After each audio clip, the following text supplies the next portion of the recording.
Hello guys, welcome back to Aasiya's kitchens.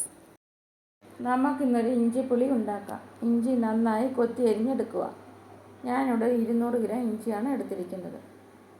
അതിനുശേഷം നമുക്ക് കുറച്ച് ചെറുള്ളി അരിഞ്ഞതും കുറച്ച് അരിയാതെ എടുക്കണം.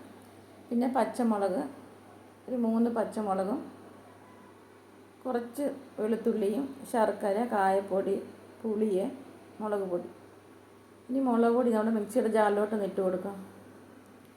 ശേഷം നമ്മൾ അരിയാതെ വെച്ചിരിക്കുന്ന ചെറുള്ളി ഇട്ട് കൊടുക്കാം. ഇനി 1 ടീസ്പൂണ് മഞ്ഞൾപ്പൊടി, 1 ടീസ്പൂൺ ഉലുവാപ്പൊടിയും, കുറച്ച് കറിവേപ്പില ഇട്ട് ഒന്ന് ചതച്ചെടുക്കാം. നമുക്ക് ഉള്ളിയും കറിവേപ്പിലയൊക്കെ ഒന്ന് നല്ലപോലെ ചതഞ്ഞ് കിട്ടണം.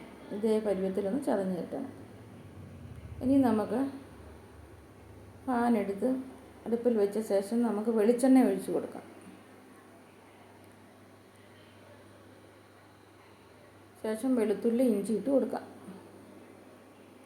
നന്നായി ഇളക്കി കൊടുക്കാം. അത് ബ്രൗൺ കളർ ആകുന്നിടം വരെ നമുക്ക് ഇളക്കി കൊടുക്കാം.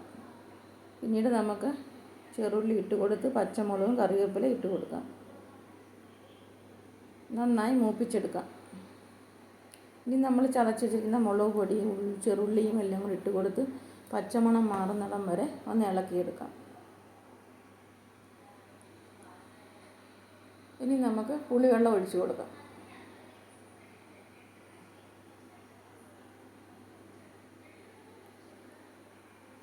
ആവശ്യത്തിന് ഉപ്പിട്ട് കൊടുക്കാം.